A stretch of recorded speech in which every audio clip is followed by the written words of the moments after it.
que ha nacido, porque su estrella hemos visto en el oriente y venimos a adorarle. Oyendo esto, el rey Herodes se turbó y toda Jerusalén con él. Y convocados todos los principales sacerdotes y los escribas del pueblo, les preguntó dónde había de nacer el Cristo. Versículo 5. Ellos le dijeron: en Belén de Judea, porque así está escrito por el profeta. Dicho sea de paso, el profeta Miqueas. Y tú, Belén de la tierra de Judá, no eres la más pequeña entre los príncipes de Judá, porque de ti saldrá un guiador que apacentará a mi pueblo Israel. Entonces Herodes, llamando en secreto a los magos, indagó de ellos diligentemente el tiempo de la aparición de la estrella. Y enviándolos a Belén, dijo: id allá y averiguad con diligencia acerca del niño, y cuando lo halléis, hacédmelo saber, para que yo también vaya y le adore. Ellos, habiendo oído al rey, se fueron, y he aquí la estrella que habían visto en el oriente iba delante de ellos, hasta que llegando se detuvo sobre donde estaba el niño. Y al ver la estrella se regocijaron con muy grande gozo. Y al entrar en la casa vieron al niño con su madre María, y postrándose lo adoraron, y abriendo sus tesoros le ofrecieron presentes: oro, incienso y mirra. Pero siendo avisados por revelación en sueños que no volviesen a Herodes, regresaron a su tierra por otro camino. Amén. Todos los años leemos esta porción, más o menos por estas fechas.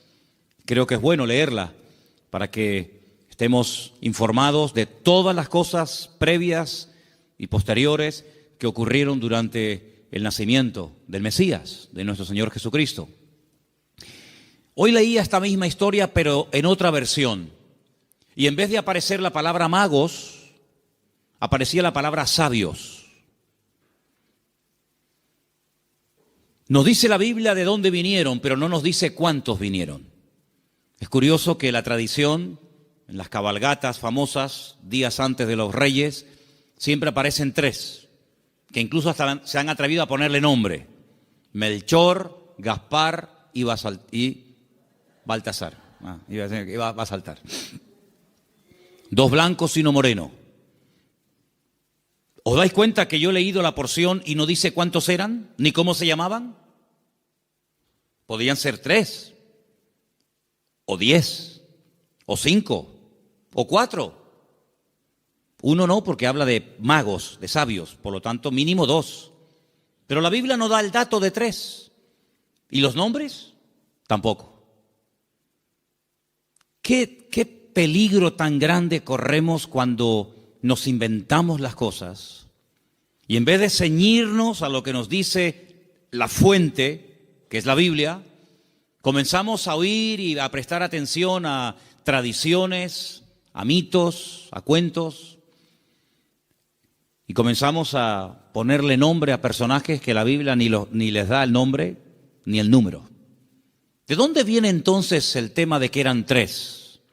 Bueno, todo esto tiene una explicación, no bíblica, pero la explicación que le han dado es que representan a los 3 continentes conocidos de aquel tiempo: Europa, Asia y África. Uno representando a cada uno de los continentes que en aquel momento se conocían, puesto que Oceanía y América en aquel momento prácticamente no aparecían por ninguna parte. Pero tampoco tenemos base bíblica para decir esto, porque los 3, o los 4, o los 8, todos vinieron del mismo sitio. No vino uno de África, otro de Europa, otro de Asia, y allí se encontraron. No, venían juntos. Y venían los 3 juntos con un propósito. Y vinieron todos dirigidos de la misma manera. No es que uno en África tuvo un sueño, otro en Europa tuvo una visión y se le presentó un ángel, y otro... No dice eso. Todos venían como un equipo, con un propósito, con una serie de presentes, de los cuales hablaremos ahora un poco, y vinieron de Oriente. Ahora, ¿de qué parte de Oriente? Tampoco con exactitud lo sabemos, porque si ustedes se centran en Israel, toda la geografía bíblica parte de Israel. Eso siempre tienen que tenerlo presente. Cuando habla del norte, pero del norte, ¿desde dónde? ¿Desde Madrid? ¿Desde Jerusalén? ¿Desde Roma?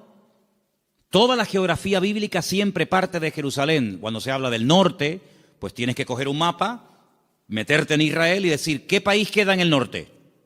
¿Qué país queda en el sur? Cuando habla del mar grande, ¿de cuál habla? ¿Del Caribe? ¿Del Pacífico? ¿Del Caspio? No, el mar grande es el que está más cerca de Israel, que es el mar Mediterráneo, el Mare Nostrum, que está al oeste. Cuando habla del oriente, pues tienes que mirar desde Israel, no desde donde tú has nacido, porque si no, no encajan las cosas. Desde la geografía bíblica tienes que mirar qué países quedan al este, al oriente, de donde sale el sol. Bueno, hemos escuchado y hemos leído todo tipo de explicaciones, que si eran de la China, algunos dicen que venían de Babilonia, otros dicen que venían del Cáucaso, de tantos lugares, ¿verdad? Venían del este, venían del oriente. Ahora, en aquellos tiempos no era como hoy en día, que cogemos un avión y en unas cuantas horas nos ponemos en la otra parte del mundo. Por muy lejos que quede Chile, por muy lejos que quede Argentina, te montas en un avión en Madrid, en 12, 13 horas llegas a Buenos Aires sin ningún problema. Y has recorrido miles de kilómetros, has cruzado el charco, ¿verdad? Y has llegado casi hasta al extremo de la tierra, a la Patagonia, al fin del mundo. Pero en aquellos tiempos no era tan habitual, no era tan rápido, no era tan fácil el desplazarse de un país a otro. Lo que hoy en día hacemos en unas horas, en aquellos tiempos se tardaba días, semanas, meses y, si me apuras, hasta años. Fíjate, por ejemplo, que cuando hemos ido a Israel, cuando yo les llevo a ustedes a Galilea y les muestro el camino real que aún existe, yo les he dicho, estando allí, que se tarda una semana desde Galilea hasta Nazaret y un poquito más hasta Jerusalén. Una semana, dentro de un país. Ahora, ¿cuánto tardaron estos sabios o estos magos o astrólogos? ¿Cuánto tardaron de Oriente hasta llegar hasta el lugar donde había nacido el Señor? Pues mínimo un año. Mínimo. ¿En qué nos basamos para decir que tardaron como mínimo un año? Cuando uno lee la palabra, uno tiene que prestar atención al contexto, a todo lo que nos cuenta la historia, no solamente a unos cuantos versículos, sino a todo el contexto de la historia, situarnos en el momento de la época y tomar nota de una serie de detalles que nos aportan información que aparentemente no son importantes, pero son muy importantes. La imagen que la mayoría de la gente tiene del nacimiento de Cristo es más o menos así. Encontramos, y por ahí vamos a ver ahora en estos días, si no es que lo han puesto ya, lo que llaman los belenes, los portales, ¿sí? Y van a ver al niño en una cunita, su madre a un lado, el padre a otra, unos ángeles que están allí, los camellos fuera, los magos que entran dentro y se postran delante del niño, detrás una burra, detrás una vaca, ¿sí o no? Esa es la imagen que la gente tiene. Pero eso no es verdad, rotundamente falso. Ya este papa que dimitió, Ratzinger, cuando estaba como papa, no ahora en el paro, cuando estaba como papa, él dijo que eso era mentira, que eso no tiene base ni fundamento bíblico. Allí no estaban todos juntos, el niño, la madre, los animales, los magos, los pastores. Eso es rotundamente falso. Pero es la imagen que la gente tiene. Entonces la gente cuando va al pesebre o al portal que hacen aquí en el ayuntamiento o en otros lugares, pues ve a todos juntos. Sin embargo, si ustedes se fijan, hemos leído en esta noche, en el versículo 11, una palabra clave para poder ir desgranando y explicando esta porción. Dice que al entrar en la casa, en todas las Biblias tiene que poner eso, sea de la versión que sea. En todas las Biblias tiene que poner, cuando entraron en la casa, vieron al niño con su madre postrado y lo adoraron.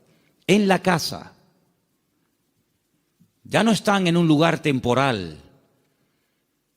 Cuando Herodes, hay varios Herodes en la Biblia, no es siempre el mismo, si no parece que este hombre no se muere nunca. El Herodes que manda matar a los niños No manda a matar a niños de 15 días o niños recién nacidos. Él manda a matar a niños menores de 2 años. Lo cual quiere decir de que había pasado ya mucho tiempo desde que había nacido hasta que llegan los magos a la casa. Los que sí vieron al niño envuelto decimos en pañales, en trapos, los que sí lo vieron prácticamente recién nacido, fueron los pastores. Los pastores que vivían allí en Belén, allí vivían los pastores. Y allí en Belén hay una cueva que tradicionalmente te llevan a verla y te dicen, mira, aquí es donde los pastores tenían el aprisco, el redil de las ovejas. Y vivían en Belén, pero estos señores no vivían en Belén, estos señores vivían muy lejos, vivían en el oriente. Y estas personas no son advertidos del nacimiento del Mesías a través de ángeles, como fueron los pastores, que dice que estaban cuidando las ovejas, los corderos, porque en Belén era donde se criaban las ovejas, los corderos, que después se iban a sacrificar en el templo, porque Belén y Jerusalén están muy cerquita, se puede ir hasta caminando. Y ellos son advertidos por ángeles, pero los magos y los sabios no. Los magos de Oriente, los sabios de Oriente, vinieron dirigidos por un astro. Nadie les habló, pero ellos miraron al cielo, durante la noche evidentemente, y vieron que una serie de señales indicaban que había nacido el Mesías. Ahora, ¿esta gente era creyente? ¿Eran paganos? ¿Eran idólatras? ¿Eran judíos? ¿Qué era esta gente? Porque si esta gente observa el horizonte y ve cómo se alinean una serie de estrellas y de astros y de constelaciones, ¿cómo saben ellos que el Mesías de los judíos ha nacido si no son creyentes? Podían haber interpretado esta señal de una forma completamente equivocada. Por ejemplo, en aquellos tiempos era muy común, en los tiempos de la Biblia era muy común que en aquellos sitios de tanta idolatría y de tanta adoración a los astros, al sol, a la luna, a las estrellas, cuando nacía un niño, los sacerdotes de esas religiones sacaban a los niños durante la noche y miraban al cielo. Y ellos interpretaban el momento en el que había nacido el niño, cómo estaba el horizonte, cómo estaban colocadas los astros y las constelaciones, y casi pronosticaban y profetizaban sobre el niño cómo iba a ser. Por ejemplo, hubo un hombre que nació en ese país, en ese lugar de tanta idolatría y de tanta observación a los astros, y fue un señor llamado Taré, que tuvo un hijo llamado Abraham. Y cuando le pusieron el nombre, seguramente interpretaron equivocadamente de los astros que este sería un hombre enaltecido y le marcaron su destino hasta que él huye de esa tierra y el Señor le dice, levanta la mirada a los cielos, cuenta las estrellas, porque lo que te han profetizado no es así.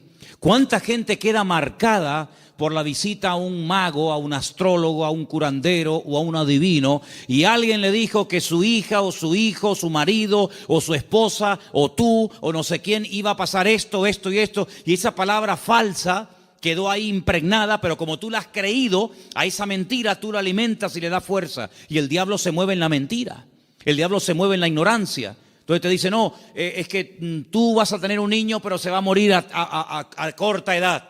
Y tú crees en esa palabra y la compartes y no sé, y te agarras a ella y le estás dando ideas al diablo. ¿Y cuántas veces queda la gente marcada por falsas profecías, por un pronóstico equivocado, por una carta astral, por una lectura de manos, por lo que dijo una noche un vasito que se movía y apuntaba en no sé qué dirección? ¿Y cuánta gente queda marcada de por vida?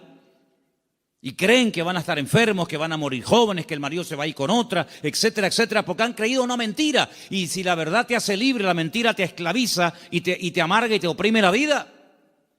Pero estos hombres cuando miraron, ellos creían que aquel Leo y aquellas estrellas, ellos creían que aquello tenía un propósito y una razón. Y ellos no dijeron, ¿será que van a ser un rey en nuestra tierra? ¿Será que va a haber una catástrofe, un tsunami, un terremoto? No, ellos no se equivocaron, ellos interpretaron correctamente aquello y se ponen en marcha. Y como mínimo, te dije antes que tardaron 1 año. Y ellos no van yendo por todos los países preguntando, oye, ¿será aquí? ¿Será allí? Como aquellos que aquella noche cuando oyeron la palabra profética del Señor que dice, uno de vosotros me va a entregar. Todos dijeron, seré yo, seré yo, seré yo, seré yo, todos menos uno, que dijo quién es. Los magos, los sabios de Oriente, no comenzaron a ir por Europa, por África, diciendo, será por aquí, será por allá. No, esa estrella, su estrella, no una cualquiera, su estrella, esa señal profética marcada en el cielo, indicaba en una dirección. Ellos seguían y llegaron, nada más y nada menos, que al sitio correcto, al país correcto y al pueblo correcto, Belén de Judea. Y cuando llegan allí, a Herodes, que era el rey que los romanos habían puesto como un títere, le preguntan, ¿dónde está el rey de los judíos? Porque su estrella hemos visto en el oriente y venimos a adorarle. Le están haciendo esta pregunta a un rey. No le están haciendo esta pregunta a un esclavo. No le están haciendo esta pregunta a uno que encuentran por la calle, sino que van al palacio, al Herodión, que aún se puede visitar en Belén, ¿verdad? Y le están preguntando al rey, que supuestamente es el rey de los judíos, ¿dónde está el rey de los judíos? Porque venimos a adorarle. Y ellos reconocen que ese con el que están hablando no es. Claro, por eso dice que se produjo una consternación. La gente comenzó a decir, oye, han venido gente de lejísimos, cargados con unos presentes y unos regalos, una fortuna en oro, en incienso y en mirra. Y dice que vienen a adorar al rey de los judíos y dicen que su estrella han visto en el oriente, y estas noticias corrieron hasta Jerusalén y se produjo un tumulto tremendo porque la gente decía, pero ¿a quién se refieren?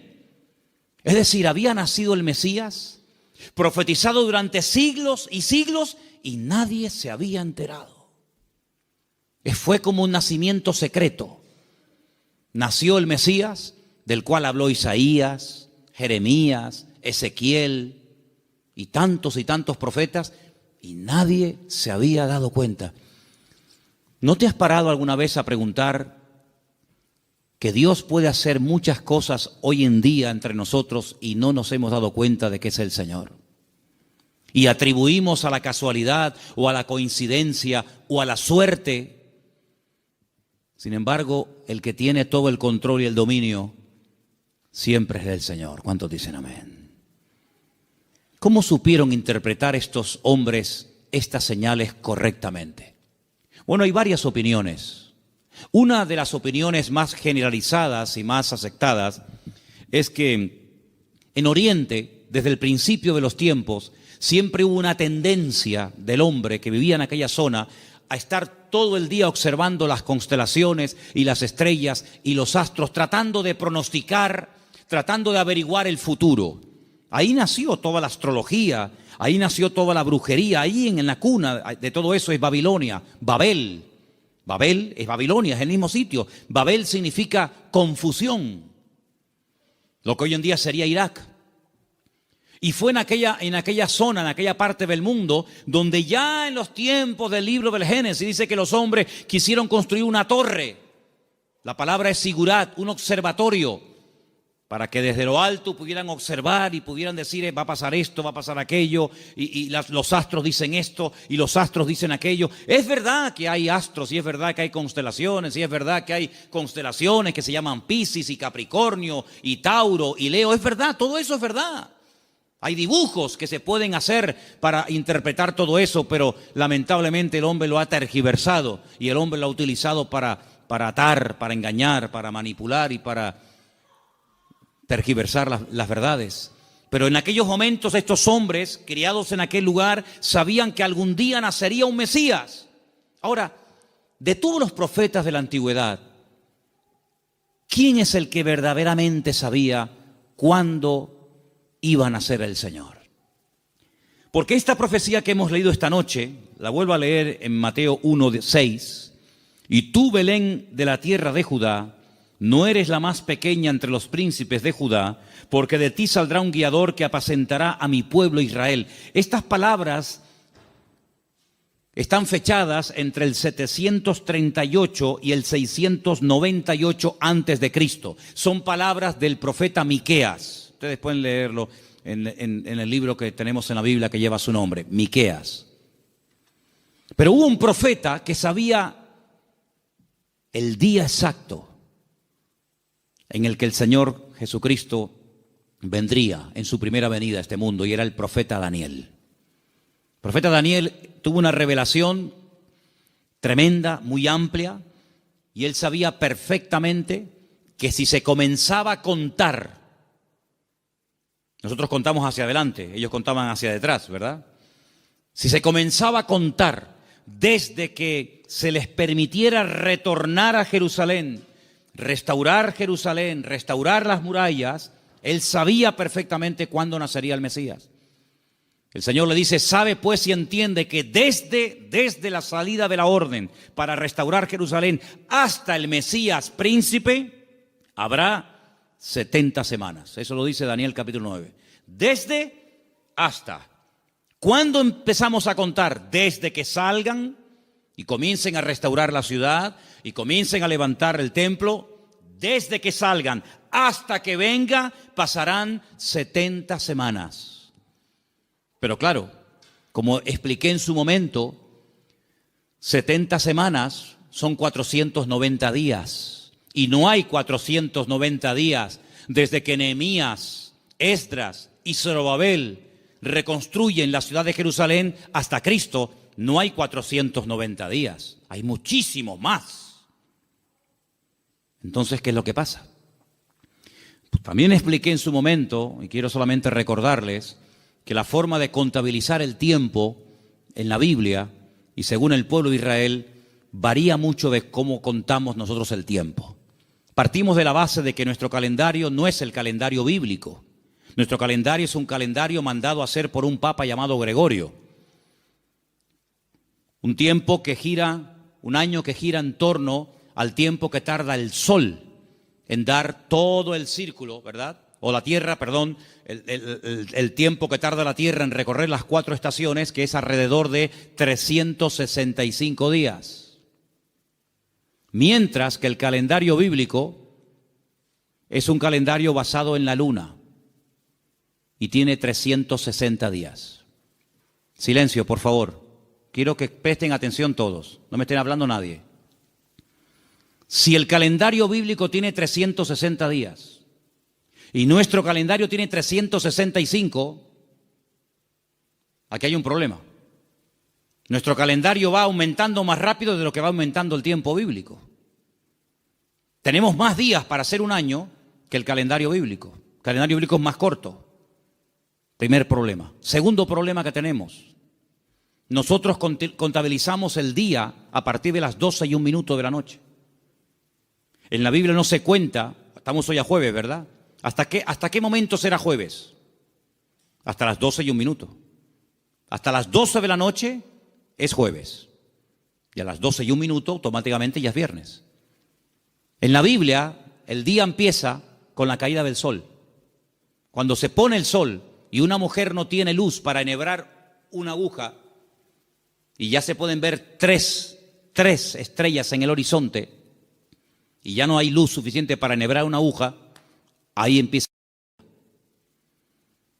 Si en este momento en Israel, a las 4, 4:15, 4:30, como mucho de la tarde, ya es de noche, quiere decir que en Israel a las 4:30 de la noche ya es viernes, mientras que aquí todavía estamos en el día jueves. ¿Se dan cuenta la cantidad de desajustes que se producen? Cuando el hombre se sale de la palabra, cuando el hombre sale de la escritura, es un lío. Por eso después no encaja nada. Por eso muchas personas han intentado poner fechas y tal, y es un desastre, porque no se ciñen a la escritura. Todas las profecías, todas, absolutamente todas, las de la primera y las de la segunda venida de Cristo, todas están basadas en el calendario bíblico, no en el calendario gregoriano o cristiano, que es el que tenemos nosotros hoy en día.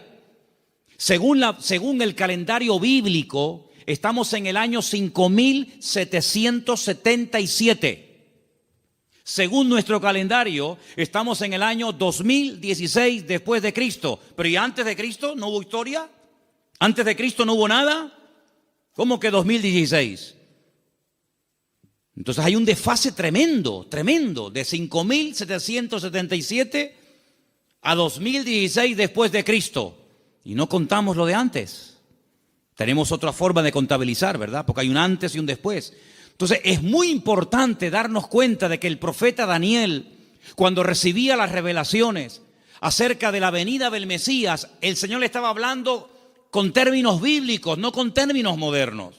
Y cuando el Señor le dice 70 semanas, Daniel, sabe pues y entiende, escucha esto, desde que salgáis hasta que venga el Mesías príncipe, pasarán 70 semanas, pero resulta de que en el pueblo de Israel y según la Biblia, y esto está demostrado en el libro de Levítico, las formas de contar los días y las semanas también son diferentes. ¿Por qué? Porque nosotros llamamos semanas a un grupo de 7 días. Y 7 días para nosotros es una semana, claro, y para todo el mundo. Pero además, en la Biblia se llama semana a un periodo de 7 años. Es decir, si le preguntas a un niño cuánto tiempo tiene, te puede responder de 2 maneras. A la manera nuestra y te dice, yo tengo 7 años. O te puede decir, yo tengo una semana. Y tú dices, ¿cómo va a tener este niño una semana? Qué grandes son los niños en Israel, ¿no? Pero tienes que multiplicar, ¿verdad?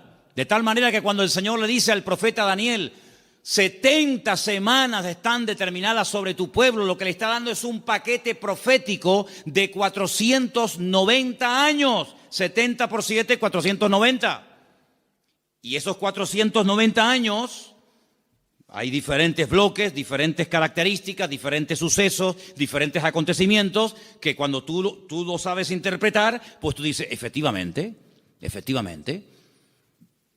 483 años, multiplícalo por años de 360 y te va a dar el número exacto de días que hay desde que salieron de Babilonia y restauraron Jerusalén hasta que entró el Mesías. Pasaron 483 años.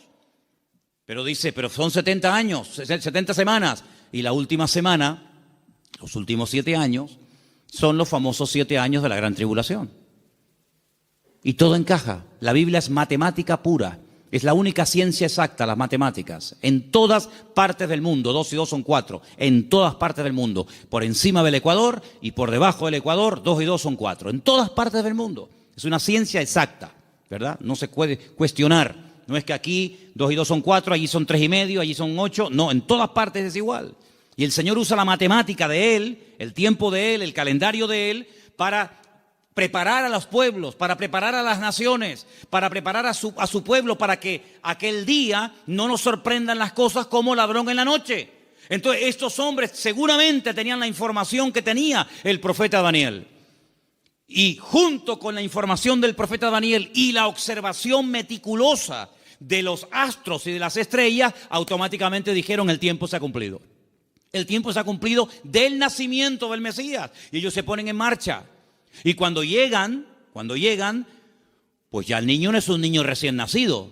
Ya el niño no está en un pesebre. El niño está en una casa. El niño está en una casa. Es interesante notar que en el pesebre estaba José y María, pero en la casa está solamente María, ya no está José. Y estos detalles es importante darse cuenta, porque son los detalles que nos van a ayudar a tener toda la información, todas las piezas del puzzle, y vamos a poder decir, amigo, los que vieron al niño recién nacido fueron los pastores. Y los magos o los sabios de Oriente, cuando vinieron, no vieron a un niño recién nacido. Vieron a un niño de 1 año, año y medio, máximo 2 años. Y es muy diferente. Ahora, es interesante que Herodes, es decir, no se toman decisiones políticas, no se hacen edictos reales hasta que le llega la información de los sabios o de los magos a Herodes. Mientras tanto, Herodes estaba tranquilo, pero en el momento en el que estos hombres le dicen, es que el motivo de nuestra visita a Belén, ellos no son de aquí, el motivo de que estemos aquí tan lejos de nuestra tierra es que venimos a adorar a un rey que nos ha dicho, nos ha guiado el Señor y sabemos que tenemos que venir a adorarle. Jamás un rey, jamás una persona se le ocurriría visitar a un rey con las manos vacías, porque era un insulto. Era una provocación, era el no reconocerme. ¿Cómo te atreves a venir a visitarme a mí con las manos vacías? No me estás reconociendo como rey. Si tú me reconoces y te sometes y me respetas, tienes que traerme siempre un presente. Y por eso ellos vienen cargados con muchos kilos, hermano, ¿no? A veces vemos en las obras de teatro, en las películas, vemos una cajita ahí ridícula. Date cuenta, hermanos, que José era un hombre que tuvo que cerrar su negocio y se tuvo que ir al extranjero a vivir durante un tiempo. Y este hombre, cuando llega a Egipto con un niño pequeño, con su mujer, él no tiene trabajo, él es un extranjero. Los judíos no eran muy bien vistos en Egipto porque siglos atrás los judíos, a través de otro judío llamado Moisés, habían destrozado el país de Egipto. Por lo tanto, no iba a ser nada fácil para un extranjero abrirse camino en Egipto. Pero tú no te preocupes, el Señor siempre va adelante. Cuando tú haces tu parte, no te quepa la menor duda de que el Señor siempre va a hacer la suya. Eso lo he enseñado yo hasta la saciedad. Algunos hacen caso y otros no hacen caso. Pero los que hacen caso y hacen su parte y se mueven en fe, el Señor siempre les sorprende. Ahora, los que están esperando que se llene la piscina para tirarse, ni con la piscina llena se tiran, porque no se van a tirar. El creyente tiene que andar por fe y no por vista. Ellos se dirigen hacia Belén, el lugar donde estaba escrito que tenía que nacer el Mesías, porque, hermanos, había tantos datos, tanta información, tantas profecías sobre el nacimiento y sobre la vida del Mesías, que era imposible cumplirla todas. No las voy a mencionar todas, evidentemente, pero se tenían que dar más de 150 profecías en aquel que decía que era el Mesías para poder reconocerlo, valga la redundancia, como el Mesías. Si una persona decía, yo soy el Mesías, y se le preguntaba, ¿de dónde tú eres? ¿Dónde has nacido? Y te decía, yo nací en Capernaum, tú no puedes ser el Mesías. Aunque hagas milagros, aunque prediques muy bonito, tú no puedes ser el Mesías. ¿Por qué? Porque tú no has nacido en Belén de Judea. Por lo tanto, si alguien se levantaba y decía, yo soy el Mesías, y predicaba y hacía milagros, qué bien, ¿será este el Mesías? ¿Cómo te llamas? Yo, Santiago, Jacobo, tú no puedes ser el Mesías. ¿Por qué? Porque el Señor dice cómo se iba a llamar el Mesías. Si alguien se levantaba y decía, yo soy el Mesías, he sanado enfermos, mudos, ciegos, paralíticos, he resucitado muertos, he limpiado leprosos, y la gente se quedaba con la boca abierta. Si a alguien se le ocurría preguntarle, ¿de qué tribu eres? ¿Cuál es el origen de tu familia? Y te decía, yo soy de la tribu de Neftalí. Le podía decir, tú eres un falso Mesías. ¿Por qué? Porque la Biblia profetizaba que tenía que ser de la tribu de Judá.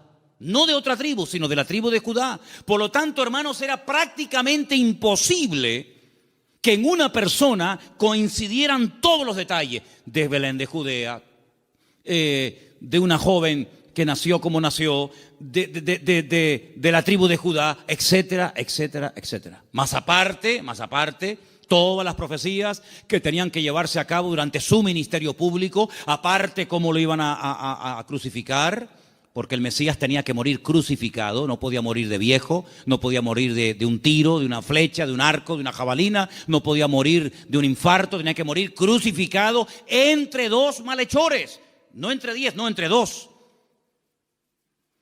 Y no le podían partir ni un solo hueso. Eso es imposible, a un crucificado que no le partan ni un hueso. Se los partieron al de la izquierda, se los partieron al de la derecha, pero a Jesús no. A Jesús no. No le podían partir ningún hueso. Y iba a morir como un inicuo, como un pecador, como un vil pecador, pero iba a ser enterrado como un rico. Tantos y tantos detalles que era prácticamente imposible. Pero suponte, imagínate que de los 150 detalles proféticos que tenían que cumplirse en él, una persona cumpliera 149. Pero queda el examen final, el más difícil de todos, la resurrección.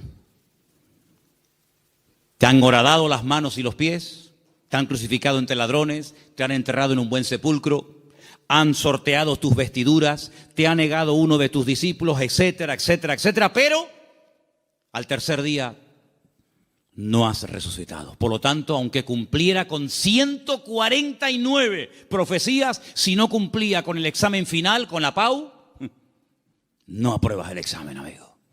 Por lo tanto, hermanos, cuando estos hombres se ponen en marcha, no es por emociones, no es por un sentimiento pasajero, sino es porque están coincidiendo tantas cosas que ellos van en fe y en obediencia, guiados milagrosamente a través del desierto, probablemente un viaje de más de un año hasta llegar a Belén de Judea. Cuando ellos llegan y le dicen a Herodes que vienen a adorar al Señor, resulta de que le presentan 3 tipos de regalos. Vamos a leerlos nuevamente, por favor. Estamos en Mateo capítulo 2, versículo 11. ¿Lo ponemos? Mateo 2:11. Al entrar en la casa vieron al niño con su madre María y postrándose lo adoraron. Y abriendo sus tesoros le ofrecieron presentes, oro, incienso y mirra. Algunos comentarios dicen que Daniel, cuando recibió la revelación, que la tenemos en la Biblia, por si te interesa conocerla, del nacimiento del Mesías, y también de su reinado, pero estamos hablando de su primera venida, Daniel vivía en el palacio con el rey Nabucodonosor, ¿os acordáis, verdad? Después con Belsasar y después con otros también. Dicen los comentarios que Daniel no tuvo descendencia, seguramente lo hicieron eunuco, que era lo más probable, y no tuvo descendencia, pero dice que era uno de los hombres más ricos de todo el país.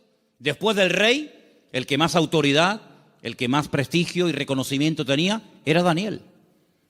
Así de claro, igual que José en Egipto, que después de Faraón el que mandaba era José.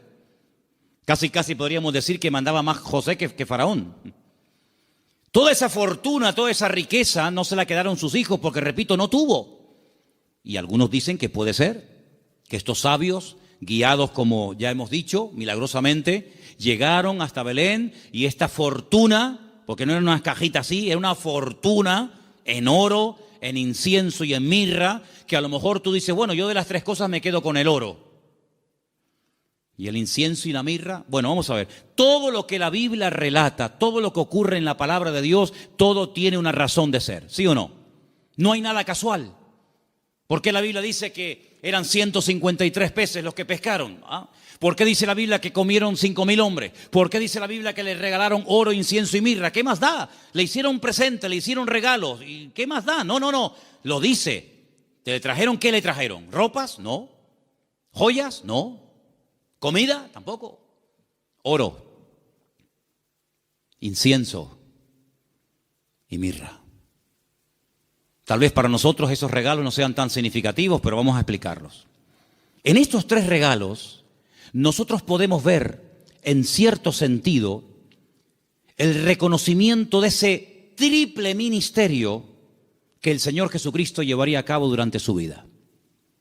Ustedes saben que en el Antiguo Testamento o eras profeta o eras rey. Las 2 cosas al mismo tiempo no se podía hacer. Muy rara vez, por ejemplo, David, a veces profetizaba, pero David no pasó a la historia por ser un profeta, aunque a veces profetizaba. Pero uno conoce a David como el rey de Israel, no como un profeta.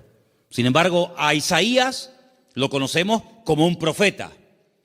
Sin embargo, en la figura de Cristo, en la figura del Mesías, se iban a dar 3 características únicas de él: rey, profeta y sacerdote. Rey, profeta y sacerdote. El oro representa en cierto sentido la realeza del Señor Jesucristo, porque Él es el Rey de reyes y Señor de señores. Nadie dijo amén, pero lo es. Él es el Rey de reyes y el Señor de los señores. Nació como rey, lo crucificaron diciendo que era un rey y volverá a este mundo como un rey. Cuando nació dijeron, hemos venido a adorar al rey de los judíos. Era un niño, 1 año y medio, 2 años, pero era un rey. Todavía no se manifestaban sus poderes, sus milagros, pero era un rey. Cuando murió en una cruz, él no lo dijo, pero Pilato dijo, quiero que le pongan encima de la cruz un título, una placa donde pongan 3 idiomas para que todo el mundo lo entienda, en latín, en hebreo y en griego. Quiero que pongan, este es el rey de los judíos. Es increíble. Cuando Pilato le dice, pero tú eres un rey, ¿sí o no? Y dice, yo para esto he venido a este mundo. Pasa que todo tiene su momento y todo tiene su lugar. Cuando oramos en el Padre Nuestro, lo leemos o lo mencionamos, hay una parte que recordamos que Él es rey. Cuando decimos, venga tu reino, y no hay reino sin rey, y no hay rey sin reino. Por lo tanto, Él es un rey. Y en ese presente del oro, moneda internacional, dicho sea de paso, porque con oro puedes ir a cualquier parte del mundo, se reconoce que Él era un rey. De hecho, ellos dicen, venimos a adorar a un rey. Pequeño, pero al fin y al cabo rey.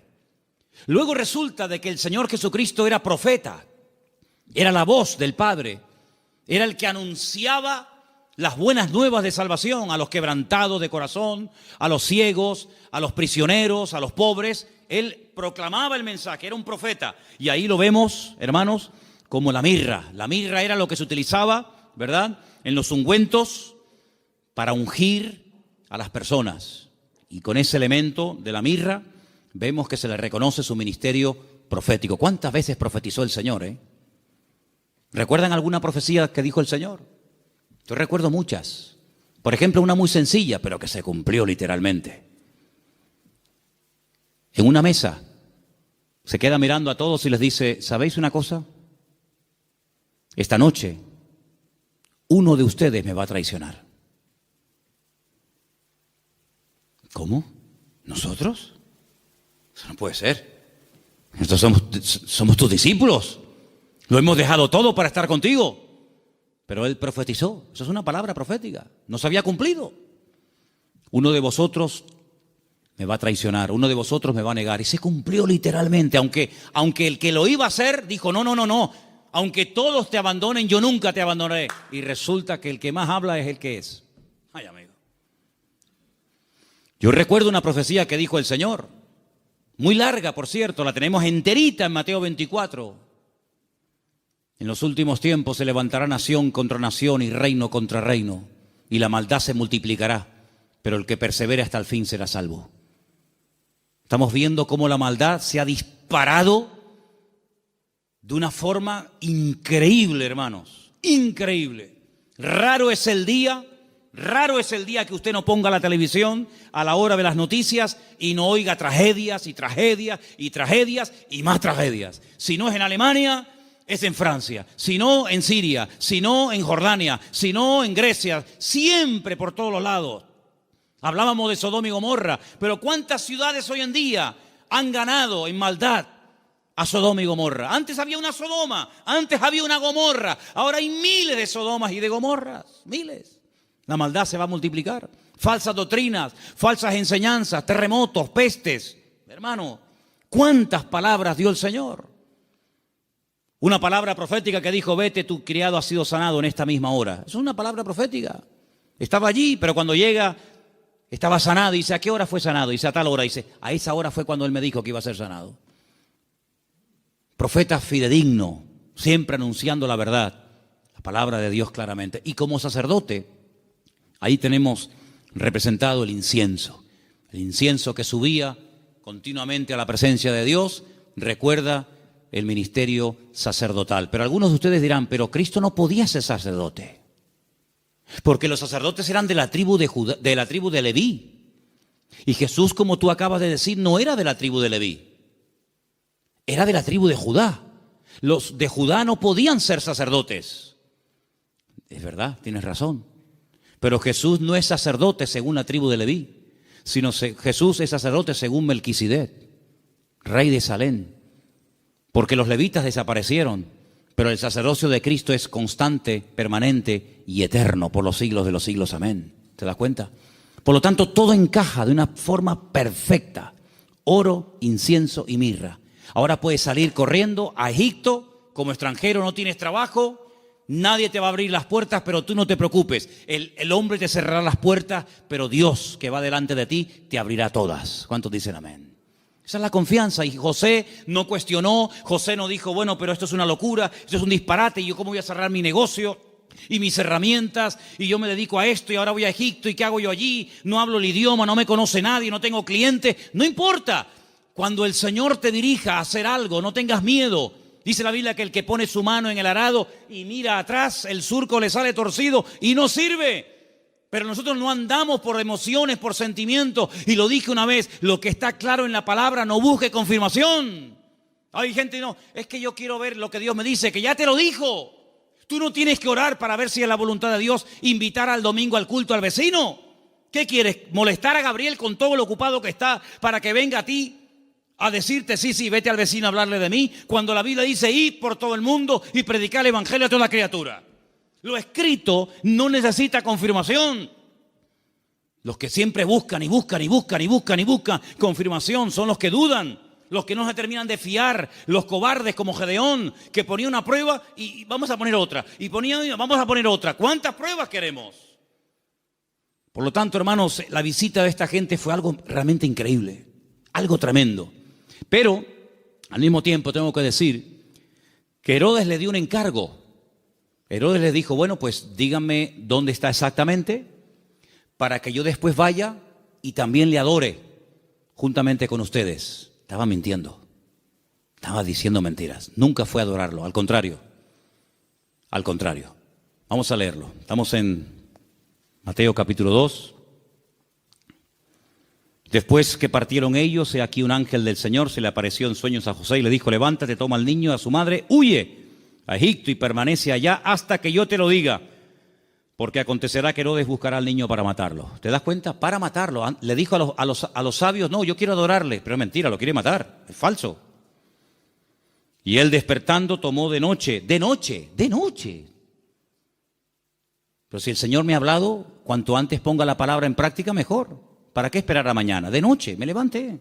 Se levantó de noche y dice, tomó al niño a su madre y se fue a Egipto. Y estuvo allá hasta la muerte de Herodes para que se cumpliese lo dicho por el Señor por medio del profeta cuando dijo, de Egipto llamé a mi hijo.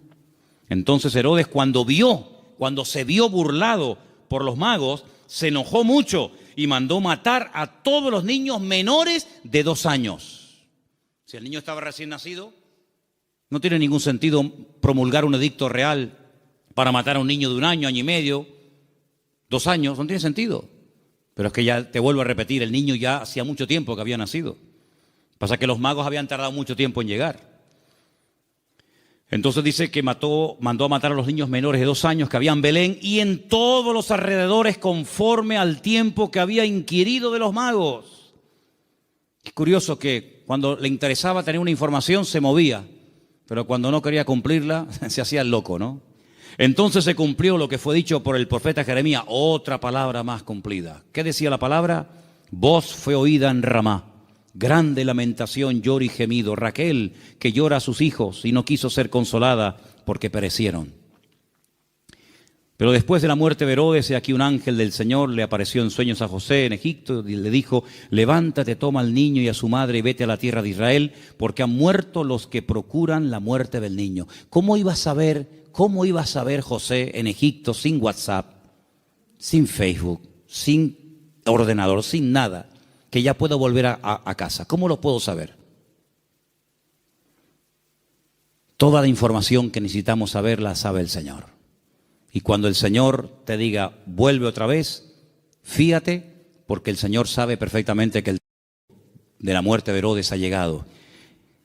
Era un hombre que se dejaba, se habla mucho de María, pero la verdad que este hombre era un hombre increíble, un hombre extraordinario, un hombre obediente, un hombre sumiso, un hombre que no cuestiona, no es un hombre lleno de dudas, sino es un hombre que se deja guiar de una forma tremenda.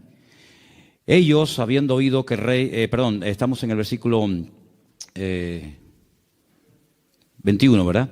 Entonces él se levantó, tomó al niño, a su madre y vino a la tierra de Israel. Pero oyendo que Arquelao reinaba en Judea, en lugar de Herodes, su padre, tuvo temor de ir allá. Pero avisado por revelación en sueños, se fue a la región de Galilea, bien arriba al norte. Y vino y habitó en la ciudad que se llama Nazaret, para que se cumpliese lo que fue dicho por los profetas, que había de ser llamado Nazareno. Es que todo se cumple, es que no hay ni un detalle que tú digas, oye, es que todo, absolutamente todo, el que se vaya a Egipto, el que vuelva, el que justamente se vaya a vivir a Nazaret, Es que todo, absolutamente todo. Por eso Mateo es tan detallista con estos datos, porque él está intentando convencer a los judíos que van a ser los que van a leer su evangelio. Él está intentando abrirles los ojos y evangelizarlos a través de este evangelio y mostrarles que no era nada casual, sino que todo estaba cumpliéndose literalmente al pie de la letra. Y todo era para que se cumpliera lo dicho por el profeta, para que se cumpliera lo que profetizó el Señor, para que se cumpliera. Esa es la base del Evangelio de Mateo, el cumplimiento de las palabras proféticas dichas siglos antes de que naciera el Mesías. Ahora, si saltamos un momentito, y quiero leerlo rápidamente, en Lucas, capítulo 2, hemos leído Mateo 2, en Lucas capítulo 2, dice en el versículo 8, que había pastores en la misma región que velaban y guardaban las vigilias de la noche sobre su rebaño. Y aquí se les presentó un ángel del Señor y la gloria del Señor los rodeó de resplandor. Tuvieron gran temor, pero el ángel les dijo: no temáis, porque aquí os doy nuevas de gran gozo, que será para todo el pueblo, que os ha nacido hoy, no ayer, no hace una semana.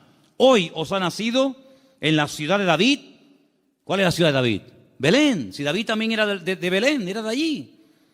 Un Salvador que es Cristo, el Señor. Esto será de señal: hallaréis al niño envuelto en pañales, acostado en un pesebre.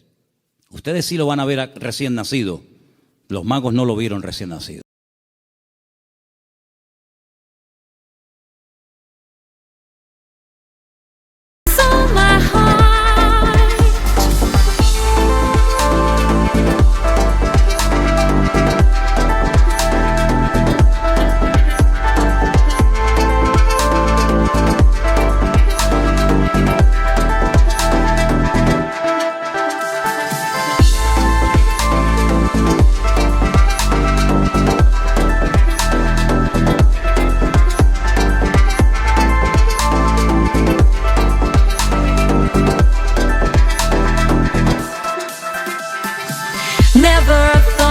Love like this. Never thought I'd be waiting. Move your body, let your spirit soar. Ella, you're out and move your body. And the way you speak to me brings thoughts. I always hope that you would stay. Cherish my love.